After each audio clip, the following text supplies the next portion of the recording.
Muito boa noite, minha gente. Que Deus abençoe a todos. Estamos aqui outra vez, com a graça de Deus, a misericórdia de Deus. Seguimos firme, porque a obra é do Senhor. É Ele quem faz todas as coisas, não é verdade? Deus é bom, Deus é maravilhoso. Deus continua conosco. Muito bem, minha gente. Seguimos com os nossos estudos de quinta-feira, a Palavra de Deus. Eu quero só lembrar você que você pode estar revisando através do nosso canal do YouTube da Igreja Cristo Centro, canal Cristo Centro Pirituba Oficial. Você pode estar entrando lá e lá você tem, por exemplo, todos os vídeos, mais de 11 vídeos sobre as parábolas de Jesus, um estudo temático sobre as parábolas de Jesus. Então eu quero convidar você que não viu ainda, ou você que perdeu alguma coisa, você possa continuar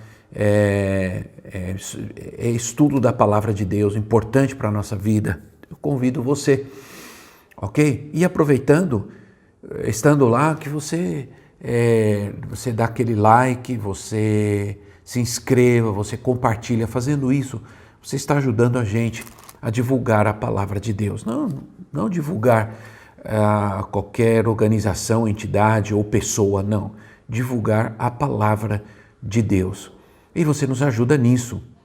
Todo o esforço que fazemos para gravar esses vídeos, que é grande, te digo, vale a pena porque nós estamos simplesmente na motivação e na intenção de divulgar a palavra de Deus.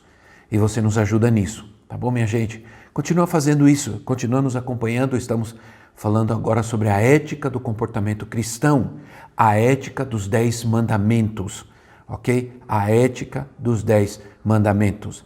Estamos falando sobre os 10 mandamentos e depois nós vamos entrar em temas como aborto, divórcio, outros temas que são extremamente importantes para nós, né? Para a nossa vida cristã. Ok? Muito bem. Nós terminamos o 4º mandamento na quinta-feira passada. Eu não me lembro se eu entrei no 5º mandamento. De todos modos, nós vamos entrar e vamos recapitular, ok? Sempre Deuteronômio capítulo 5 ou Êxodo capítulo 20.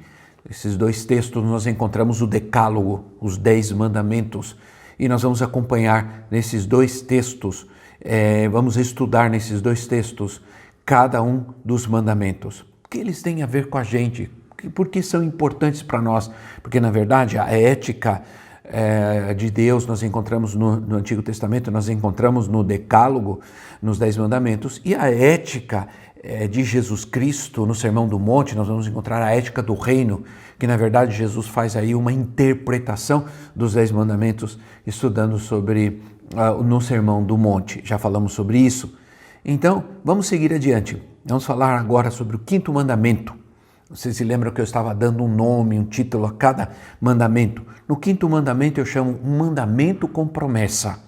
Aliás, o único mandamento que tem uma promessa, que é acompanhado de uma promessa de Deus. Deuteronômio capítulo 5, versículo 16.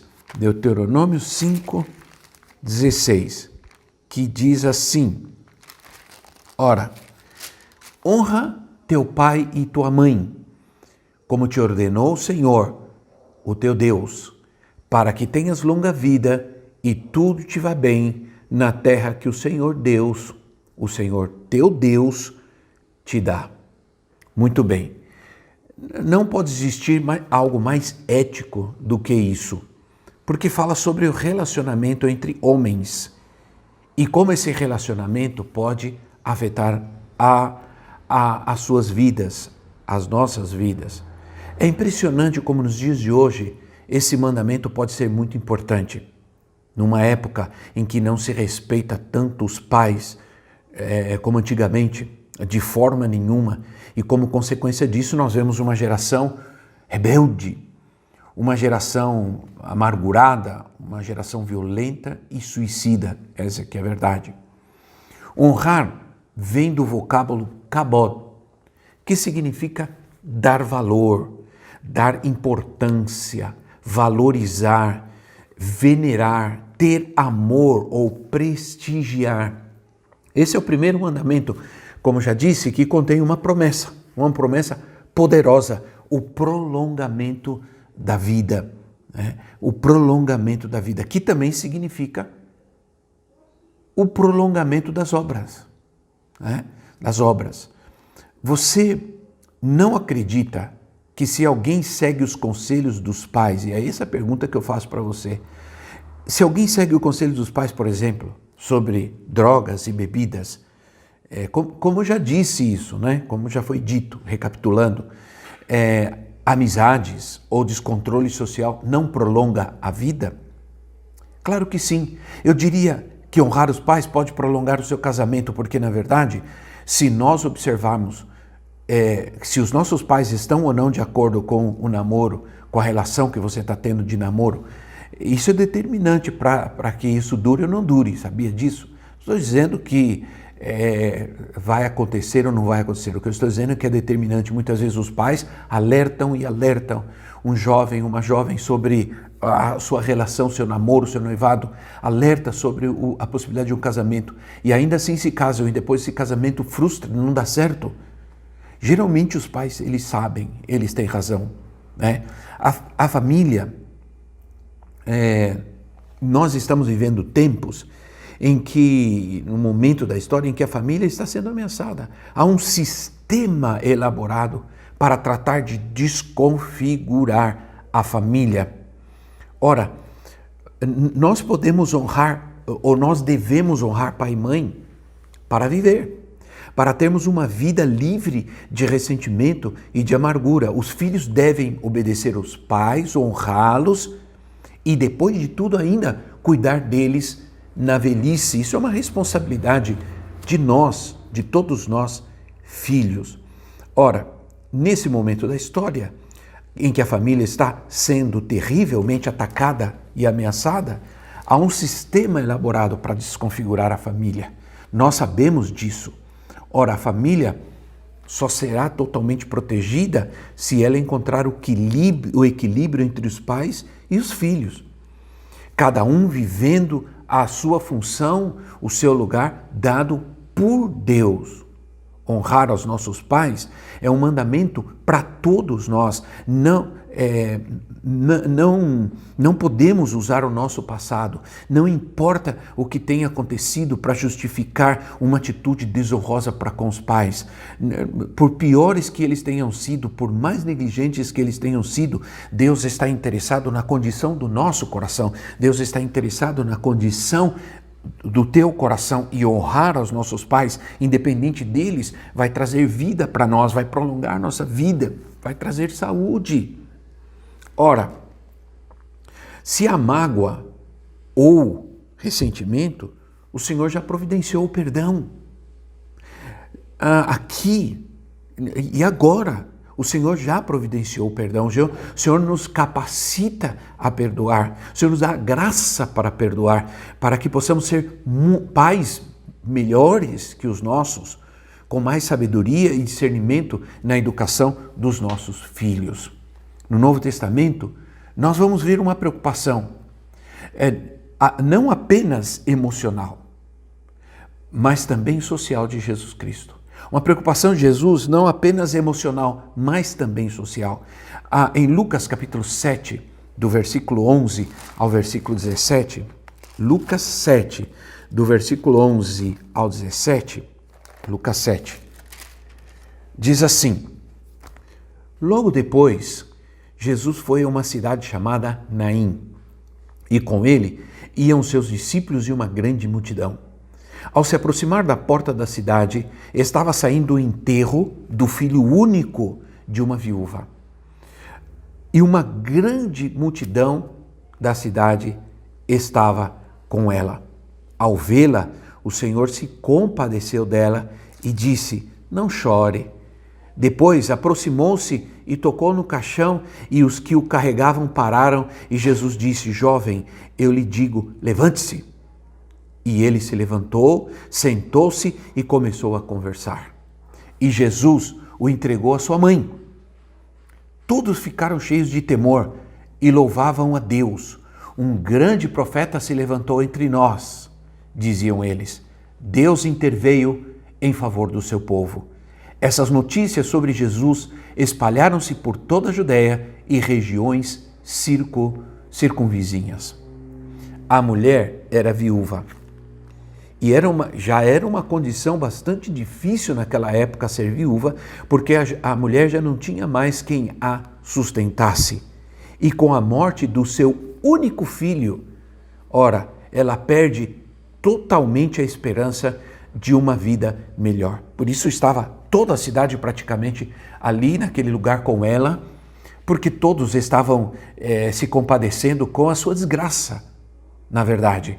Ora, a ressurreição do seu filho, porque Jesus Cristo também se compadeceu e Jesus sempre se compadece com as nossas situações difíceis, com as nossas necessidades, com as nossas desesperanças. Pode ter certeza que Jesus se compadece. Jesus se compadeceu e, ao ressuscitar o filho daquela mulher, ele não apenas está dando uma demonstração de poder ou de misericórdia, mas ele também está dizendo que o propósito de Deus é restaurar o lar que está em crise, o lar que está sofrendo, perda, o lar que está passando por necessidade. Jesus, diz o texto que Jesus o entregou. A outra versão diz que Jesus entregou a sua mãe, e outra versão diz que Jesus o restituiu à sua mãe. Isso é, aqui há uma restituição. Jesus restitui aquele filho à sua mãe. Houve uma perda e houve uma restituição. Aqui demonstra também que Jesus também quer nos restituir aquilo que foi perdido, aquilo que perdemos. Ele também pode nos restituir aquilo que nos foi tirado, aquilo que nos foi roubado, aquilo que perdemos. Que maravilha, que importante. Isso é uma promessa do Senhor para nós, é uma promessa do Senhor para a tua vida, para a tua vida. Devemos dar graças a Deus pelos nossos pais, ou dar graças a Deus pelos nossos pais e aos nossos pais também. Uma pessoa aprende ética muitas vezes, e aprendemos muito ética, não na escola, não na rua, ainda mais na rua, ainda mais nos dias de hoje, mas dentro de casa, com a vida dos seus pais, com o comportamento deles, nós aprendemos muito sobre ética. Quantos homens dizem, meu pai me ensinou, minha mãe me ensinaram a não mentir, a não roubar, a não ser mal educado com as pessoas, a respeitar os mais velhos. São comportamentos aprendidos dentro de casa, com os nossos pais. Há uma ética profunda e muito prática que vem dos lares, que vem da educação dada dentro de casa. Ora, logicamente, quando falta o lar, quando falta essa educação, essa ética, o lar é desequilibrado, gerando vidas desequilibradas. Isso nós podemos ver na prática. Eu não preciso mencionar aqui quantos meninos e meninas, a única coisa que eles estão fazendo é imitar seus pais. É imitar a vida que os seus pais tiveram. É seguir o exemplo dos seus pais. É viver a ética dos seus pais. Ora, eu aprendi que a arma mais poderosa contra o ressentimento e a amargura é o perdão. Não importa o que você tenha passado na relação com seus pais, o que você tenha vivido na sua relação com eles, perdoa agora e você garantirá a certeza de viver dias melhores. Ora, entenda uma coisa, muitos pais, nem todos, mas muitos, agiram mal com seus filhos, outros não. Ora, simplesmente, quando eles agiam mal com seus filhos, muitos, eles na verdade faziam o que eles achavam o que era certo, no seu entendimento, daquilo que eles receberam também dos seus pais. Eles fizeram achando que eles estavam agindo corretamente, que eles estavam agindo certo. o que muitos pais fizeram no passado, né? Eles faziam porque foi o que eles receberam. Hoje, a nova educação considera errado muitas coisas, né? Mas eles nunca fizeram essas coisas porque eles tinham ódio no coração com os seus filhos. Não, de forma nenhuma. Eles amavam os seus filhos, só não sabiam muitas vezes como tentar imprimir na vida deles um comportamento correto, uma ética correta. Eles não sabiam. Então eles tinham preocupação, eles se preocupavam, né? Quando eles castigavam seus filhos, não era ódio, era preocupação. Eles só não sabiam como fazer. Agora, a violência, sim, a violência é maldade. Ora, um pai e uma mãe que espanca seu filho até a morte, isso não pode ser chamado de amor, isso é ódio, isso é ressentimento, né? Isso é demoníaco. Eu digo, irmãos, isso é demoníaco. Um pai e uma mãe que abusa de uma criança inocente não pode estar na sua normalidade, porque não foi dessa forma que Deus criou o homem, não foi isso que Deus colocou no homem. Há um mal dominando sua vida, tornando suas ações demoníacas e não humanas. Eu creio plenamente nisso. Ora, honra os teus pais, honra teu pai e a tua mãe, ame-os de verdade. E o Senhor te recompensará com uma vida abundante. Cuida deles e o Senhor te recompensará com uma vida abundante, com alegria eterna. Nem sempre, você pode dizer, nem sempre eu agi corretamente com os meus pais. Nem sempre. Bom, então faça isso. E faça isso a partir de agora. E o Senhor te ajudará. O Senhor te abençoará. O sexto mandamento, eu chamo de preservando a vida. Deuteronômio 5,17, voltemos lá a Deuteronômio 5,17. Diz assim, não matarás, não matarás. Esse mandamento, ele atrai muitos questionamentos. Ora, o que significa não matar? E as guerras? É certo matar nas guerras ou não? É legítimo matar para se defender? Ultimamente, você está falando muito sobre isso, não é verdade? É justo prolongar uma vida através das máquinas? E o aborto? O aborto mata? Olha, eu quero dizer para você que embora nós vamos tratar sobre não matarás, ainda não vou falar sobre esses questionamentos, mas eu vou tratar sobre todos eles em temas separados, para que a gente possa ter bastante tempo para tratar cada um desses questionamentos. Se te interessa, coloca aí para nós que te interessa saber sobre essas coisas. Escreve aí, faça seu comentário se você se interessa por saber essas coisas. Ora, tratar com a morte não é algo fácil. Somos confrontados com a morte todos os dias, né? Já vimos tanta morte na televisão, que às vezes ver a morte na realidade já não sentimos tanto. Por isso tem gente dizendo, mata mesmo, merece morrer, tem que morrer e etc. Será que é assim que deve ser realmente? Algumas dessas questões, então, nós vamos tratar sim, gente. Vamos tratar mais adiante, porque precisamos separar as coisas. Nós não temos tempo suficiente para tratar tudo nesses 40 minutos, 45 minutos que nós temos. Não, realmente não dá. Nós precisamos fracionar esse estudo em subtemas para que a gente possa abordar corretamente cada um e não apenas superficialmente. Não quero sintetizar, eu quero analisar, entende? Eu quero analisar, não apenas sintetizar. Então nós vamos estudar cada um desses temas. Escreve aí, coloca nos comentários quais são os temas que mais te interessam nesse sentido. Porque a questão do aborto, por exemplo, nós vamos tratar. Tudo está baseado, agora tudo isso, todos os questionamentos está baseado em algumas coisas importantes. Por exemplo, perguntas que você deve fazer. Quem dá a vida? Quem é que dá a vida? Quem pode tirar a vida? né?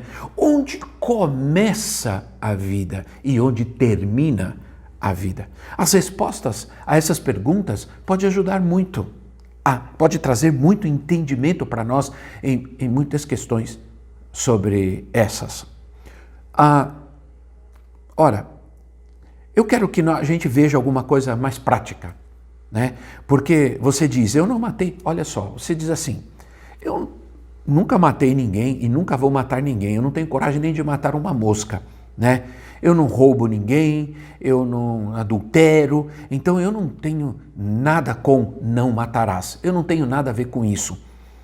Talvez seja esse argumento que eu mais me interesso em tratar através desse mandamento não matarás. Porque você diga, estou livre disso, eu não mato ninguém, eu nem agrido ninguém, eu nem grito com ninguém, eu não faço mal para ninguém, né? Então vamos ver.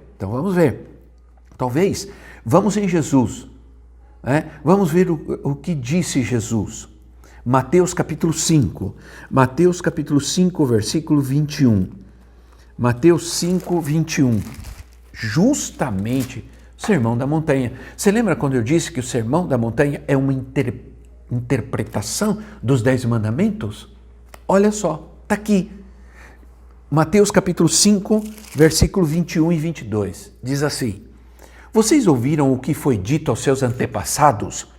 Decálogo, 10 mandamentos. Não matarás. E quem matar estará sujeito a julgamento. Isso é o que diz Jesus. Mas eu lhes digo que qualquer que se irar contra seu irmão está sujeito a julgamento. Também qualquer que disser ao seu irmão racá será levado a tribunal.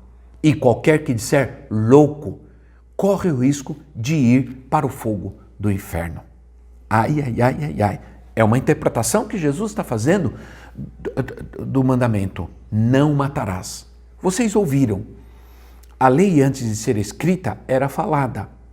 Portanto, ouvida por todos. Os antepassados são aqueles que aprenderam a lei. Aprenderam com Moisés e passaram a divulgá-la oralmente por toda a sua descendência. É o que nos diz Deuteronômio, né? Sentados na sua casa, se levantando, deitando, o Senhor manda meditar, estudar, ensinar a lei. Ora, Jesus aqui, sabe o que Jesus representa aqui? A graça.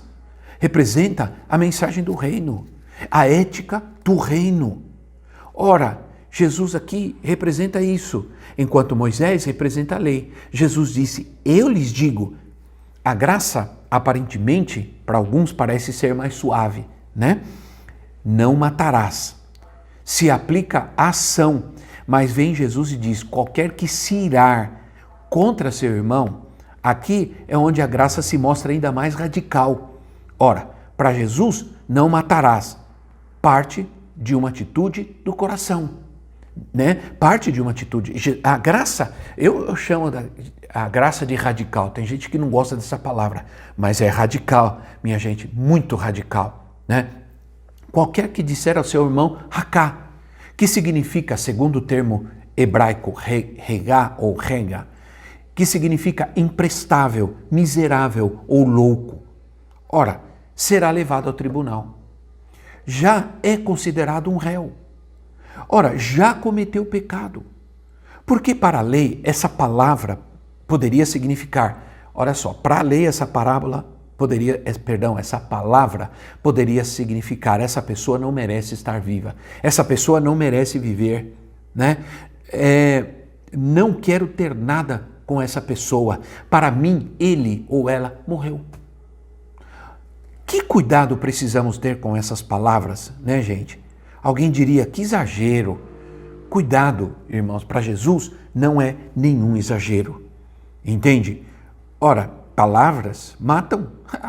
Com certeza. Jesus não está dizendo que a ira deve ser punida com a morte. Não é isso. Ele está dizendo que quão sério é odiar o seu irmão. A presença da ira indica falta de amor. E o amor ao próximo, como já vimos, na ordem de importância dos mandamentos está em segundo lugar. Amarás a Deus sobre todas as coisas, a Ele prestarás cultos, amarás ao teu próximo como a ti mesmo. É importantíssimo. Depois de amar a Deus sobre todas as coisas. Portanto, aquele que se ira e despreza o seu irmão e o ignora ou rejeita, está quebrando uma das leis mais importantes. Meus irmãos, se nós pudéssemos realmente dar ouvidos a esta palavra, a esse ensinamento. Meus irmãos, se nós pudéssemos dar ouvido e aplicar isso em nossa vida, nós não agiríamos como agem muitos, infelizmente, como rejeitam as pessoas, acusam, condenam, julgam. Irmãos, olha, Jesus está dizendo, se eu amar de verdade, não machucarei ninguém, não magoarei e não ofenderei ninguém. Não vou caluniar, não vou humilhar, não vou querer mal, ou não vou querer a sua destruição, o seu fracasso, não vou querê-lo longe de mim. E os meus inimigos? E aquelas pessoas que eu não aceito suas atitudes, e aquelas pessoas que eu penso mal delas, que eu desconfio, que são traidoras, mentirosas e outras coisas mais, que eu tenho uma percepção delas de pessoas falsas, manipuladoras, controladoras. Ora, Jesus foi à cruz por mim, ele morreu por mim quando eu era tudo isso, quando eu não merecia. Jesus foi à cruz e morreu por essa pessoa. Jesus a ama. Jesus ama essa pessoa como ama a mim. Se essa pessoa segue a Jesus imperfeitamente, eu também sigo. Ou você crê que eu sigo a Jesus perfeitamente? Meu Deus, quantas falhas eu tenho e quantas falhas provavelmente você tem. Por isso Jesus disse, irmão, porque você está olhando um cisco no olho do seu irmão quando você tem um tronco no seu. Que coisa! É como se eu estivesse matando aquela pessoa na minha vida, sabia disso? Quando eu estou fazendo isso, eu estou matando aquela pessoa na minha vida. Eu estou tratando de tirar definitivamente aquela pessoa da minha vida. E isso, para Jesus, isso é muito sério.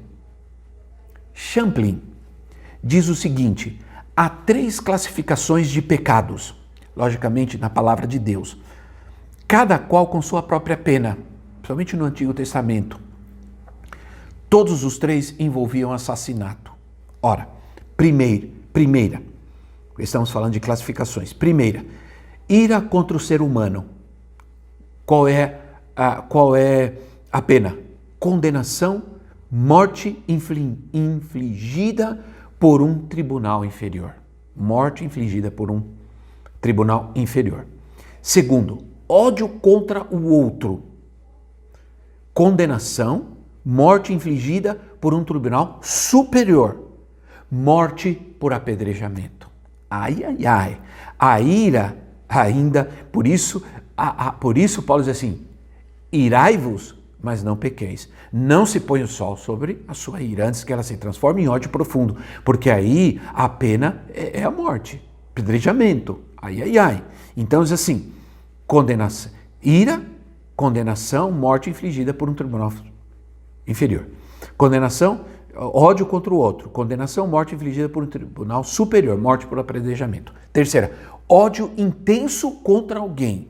Condenação, morte vergonhosa, pública, símbolo do juízo da alma.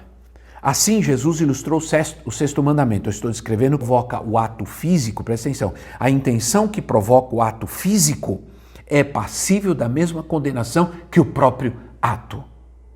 Vou repetir. A intenção que provoca o ato físico é passível da mesma condenação que o próprio ato. A ordem final do Senhor é, se você vai oferecer a tua oferta no altar e lembrar que o teu irmão tem alguma coisa contra você, vai e se reconcilia com ele e depois oferece a tua oferta. Você conhece muito bem essa passagem. O homem que adora a Deus não deve detestar ninguém, não deve ter ódio, ressentimento, percepção má, julgamento contra qualquer pessoa.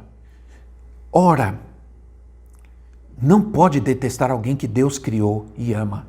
Deus criou aquela pessoa e a ama. Não pode rejeitar alguém que Deus ama e aceita. Ora, Mateus 6, 14 e 15. Sermão da Montanha, Mateus 6, 14 e 15. Pois se perdoarem as ofensas uns aos outros, o Pai Celestial também lhes perdoará. Mas se vocês não perdoarem uns aos outros, o Pai Celestial não lhes perdoará as ofensas. O perdão humano sempre vai anteceder o perdão divino.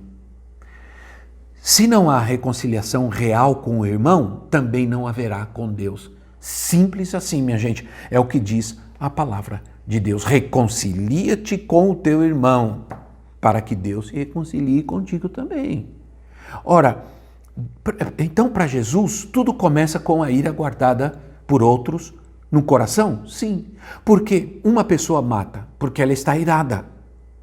Antes de falarmos sobre suicídio, eutanásia, aborto e outras coisas, precisamos falar sobre o amor de Deus. Ora, quem ama jamais vai matar. Sabia, minha gente? Alguém mata por amor? Não, ninguém mata por amor. Desculpe, isso não existe. Se mata por ódio. Ora, chama de crime passional alguém que ama porque foi traído. Por isso Jesus fala sobre essas coisas internas, né? Sobre essas coisas que ele trata com o ódio. Chama de crime alguém que ama porque foi traído ou porque foi rejeitado. Alguém ama, minha gente, porque foi traído, porque foi rejeitado. Mas não é crime de amor. Não é crime de amor, é crime de ódio. Por isso Jesus fala sobre coisas internas e não externas. Ele quer tratar com o que está no coração. Às vezes, para matar uma pessoa, não preciso agredi-la com um pau, né? Dar-lhe um tiro. Só preciso usar palavras de ódio e rejeição. A agressão com palavras pode matar. Pode matar o futuro de uma pessoa. Pode matar o futuro de alguém. A pessoa pode não querer viver mais porque foi chamada de idiota, de burra, de estúpida, inútil, assim por diante. Vejamos o caso de Caim, por exemplo. Gênesis 4, de 3 a 8, diz assim: Passado algum tempo, Caim trouxe do fruto da terra uma oferta ao Senhor. Abel, por sua vez, trouxe as partes gordas das primeiras crias do seu rebanho. O Senhor aceitou com agrado Abel e sua oferta, mas não aceitou Caim e sua oferta. Por isso Caim se enfureceu e seu rosto se transtornou. O Senhor disse a Caim: Por que você está furioso? Por que se transformou o seu rosto? Se você fizer o bem, não será aceito. Mas se não o fizer, saiba que o pecado ameaça a porta. Ele deseja conquistá-lo, mas você deve dominá-lo. Disse, porém, Caim a seu irmão Abel: Vamos para o campo. Quando estavam lá, Caim atacou seu irmão Abel e o matou. Caim se irou contra o seu irmão. Não se enfureceu, ou melhor, ele se enfureceu porque Deus não aceitou, ou melhor, Deus aceitou a oferta de Abel e não a sua. Não aceitou a sua oferta. Deus não rejeitou. Deus não rejeitou, pelo menos aqui aparentemente, a Caim. Ele rejeitou a oferta de Caim.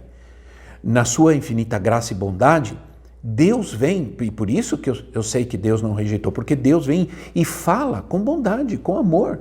Deus vem alertar Caim, diz: se você está abrindo a porta do teu coração e se o pecado entrar aí, e se você deixar que essa ira cresça, você vai matar. Você vai matar. É disso que Deus está alertando. Então sempre começa no coração. Por que Deus vem e diz assim: cuidado, o pecado está à porta, no teu coração. Se você deixar ele entrar, se você alojá-lo aí, você vai matar. Foi dito e feito. Ora, o Senhor estava tratando com ele, com a sua ira, mas Caim já havia cultivado a ira no seu coração. Mesmo Deus falando com ele, tratando de persuadi-lo, mostrando que ele deveria tratar com o pecado, com a ira que estava à porta, que ele não deveria deixar aquele sentimento dominar a sua vida, mas Caim matou seu irmão, porque não ouviu a Deus. O perdão é a arma mais poderosa contra a ira. Não é um antídoto que resolve tudo na hora. Logicamente, as pessoas infelizmente têm um conceito muito errado com relação ao perdão, porque creem que é um antídoto que vai resolver tudo, que vai tirar tudo, e não é assim. O perdão, ele começa exigindo uma mudança de atitude. Primeiro, ao perdoar, eu tenho que mudar a minha atitude com relação àquela situação, àquela pessoa.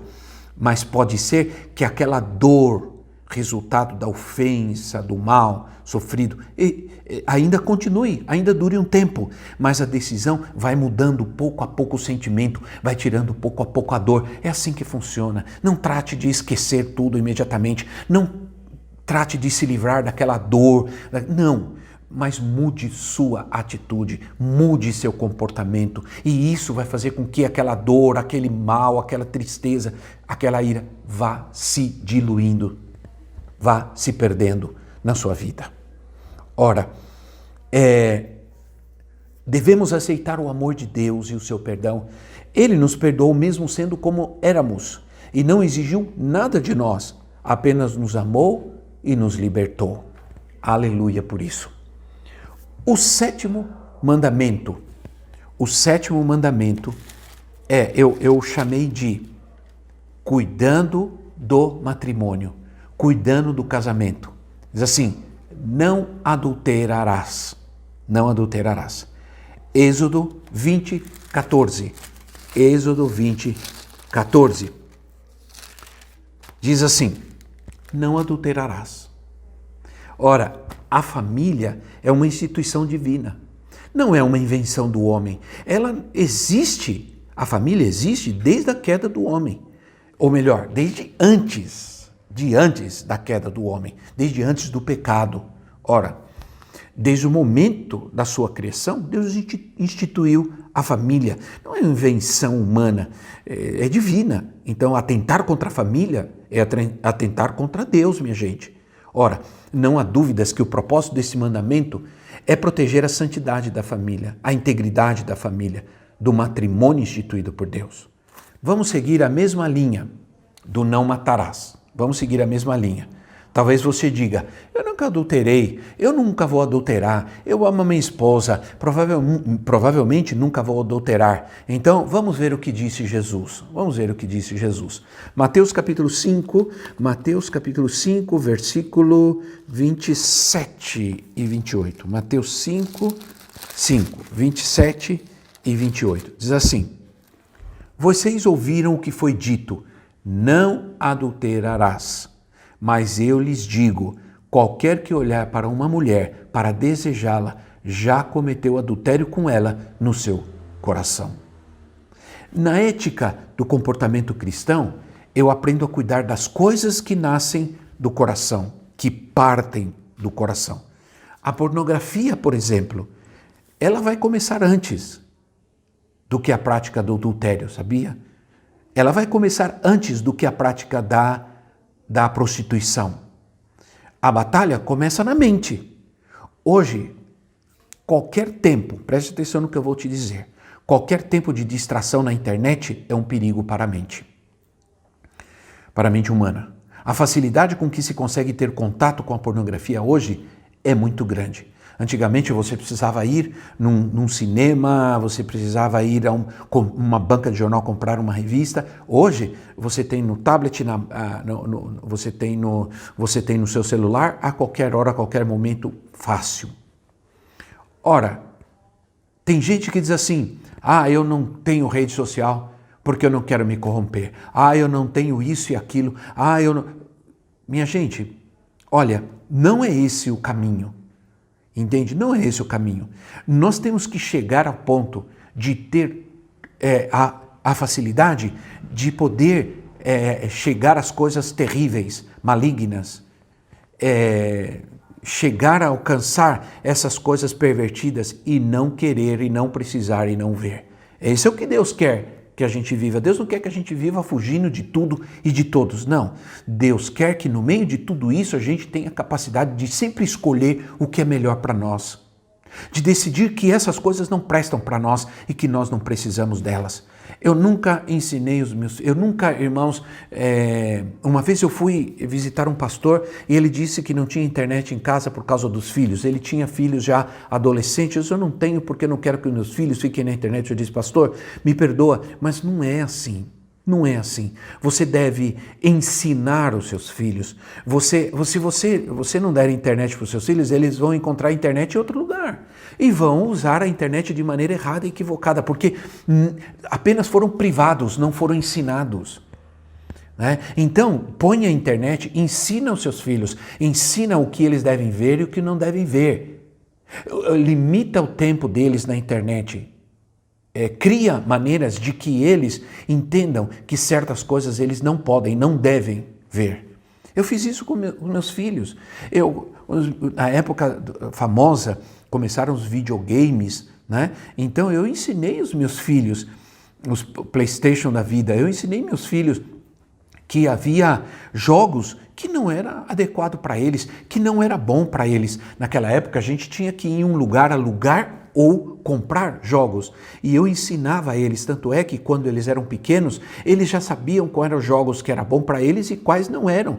E eles sabiam selecionar os melhores jogos para ele e os que ele não deveriam ter. Entende, irmãos? É nesse sentido. Então eu ensinei meus filhos o que eles não deveriam ver na televisão. Ensinei eles que eles não deveriam ver na internet. E eles aprenderam. Ora, a batalha começa na mente. Os filmes tratam de mostrar, hoje em dia, que adultério é algo que alguém merece, é algo normal, porque você tem uma esposa feia, megera, velha, doente, não sei, que você... Esses filmes dizem que você merece ser feliz e torna essas novelas, esses filmes, torna o adultério algo atrativo, algo romântico, necessário, porque você merece ser feliz. Olha, deixa eu te dizer uma coisa.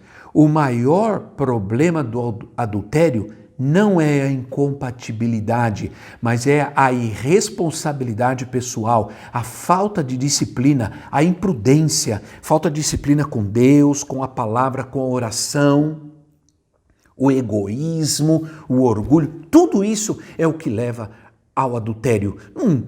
Não é exatamente a incompatibilidade. Eu vou me divorciar porque somos incompatíveis. Ora, desde quando? Isso é egoísmo, isso é orgulho. O processo de divórcio começa com a mente poluída. Sabia disso? Porque os problemas matrimoniais sempre existirão e eles podem ser tratados. Satanás começa a dizer para você que você merece ser feliz, mas para ser feliz você precisa de outra pessoa, você precisa se divorciar. Olha que satânico. Eu mereço ser feliz, então para ser feliz eu preciso me desassociar de todos, preciso me desassociar da família, me desassociar da igreja, me divorciar de tudo e de todos. Não acredito nisso. Isso é uma falácia. Entende? Ora, isso é uma adulteração, psicologia que adultera a fé, né?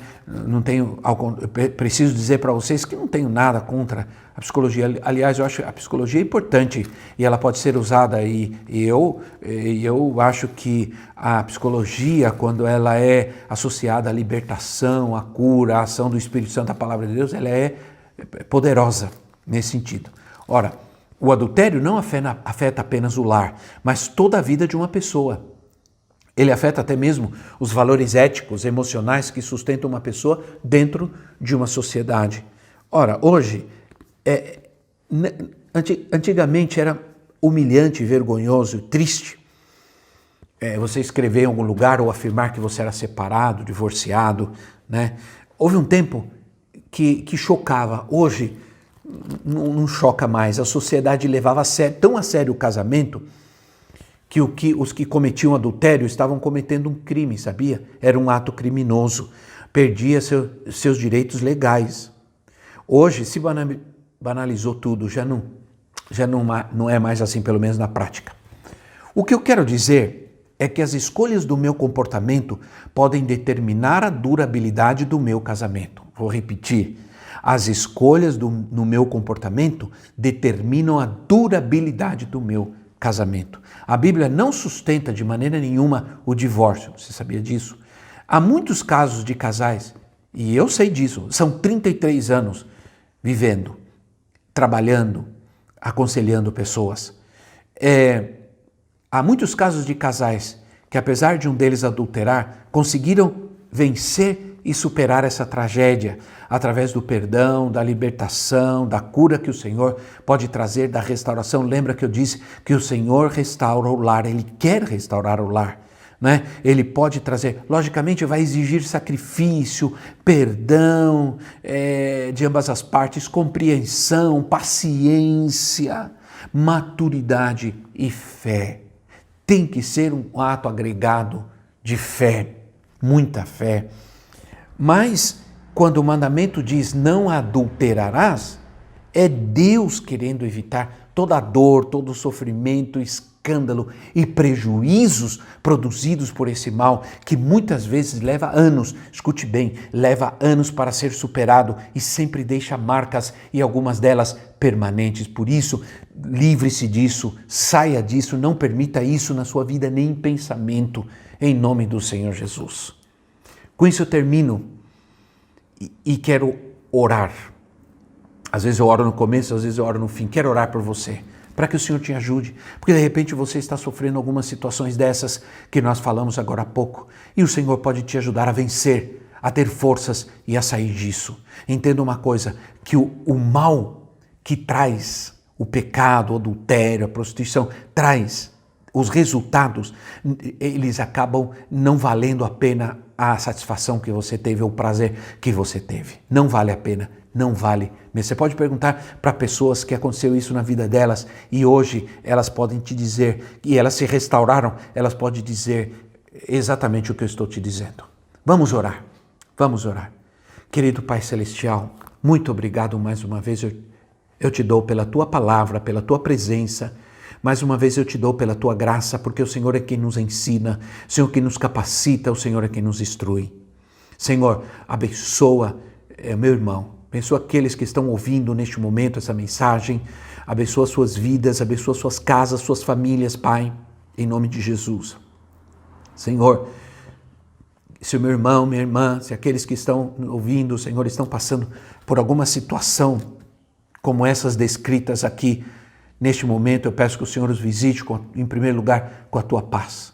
E que o Senhor lhes dê forças, que o Senhor lhes dê graça, que o Senhor os fortaleça, que eles possam ter essa graça e essa força para tomar a decisão correta, Senhor, diante da situação que estão vivendo. O Espírito Santo ajuda-os, traga arrependimento aos seus corações, traga arrependimento, perdão, cura, libertação e paz, Senhor, no meio dessa dificuldade, no meio dessa luta, Senhor, em nome de Jesus. Tira o mal do caminho dos meus irmãos, tira, Senhor, a tentação do caminho dos meus irmãos, tira em nome de Jesus a perturbação maligna, o ataque maligno, a tentação do diabo em nome do Senhor Jesus, Pai. Traz a Tua libertação, a cura, traz Tua paz, a Tua presença, Senhor, a Tua palavra possa entrar no coração dos meus irmãos, trazendo esse convencimento, trazendo essa força para que eles desistam agora mesmo, Pai, de toda a prática e de todo o mal que estão vivendo. Em nome de Jesus eu oro, em nome de Jesus eu peço sobre eles a Tua bênção, peço a Tua libertação, a Tua cura agora, meu Pai. Em nome do Senhor Jesus, limpa, purifica, Senhor, traz cura, traz restauração, Senhor. Em nome do Senhor Jesus e para a glória do Teu nome eu oro. Amém, Jesus? Amém, Senhor. Quero terminar dizendo a você que se você tem problemas nessa área, procura ajuda. Procura a igreja, nós estamos lá, nós estamos dispostos a te ajudar no seu casamento, ajudar você pessoalmente, porque muitas vezes nós não conseguimos sozinhos, nós precisamos de ajuda. Conte conosco, telefona, marca, nós estamos lá, os pastores, estamos para te ajudar, as pastoras, estamos para te ouvir, para te ajudar. Temos pastoras para atender as mulheres e temos pastores para atender aos homens. Deus te abençoe, Deus te dê muita paz, alegria a partir deste momento na sua vida. E curte, dá um like, compartilha essa mensagem a outros também. Deus te abençoe.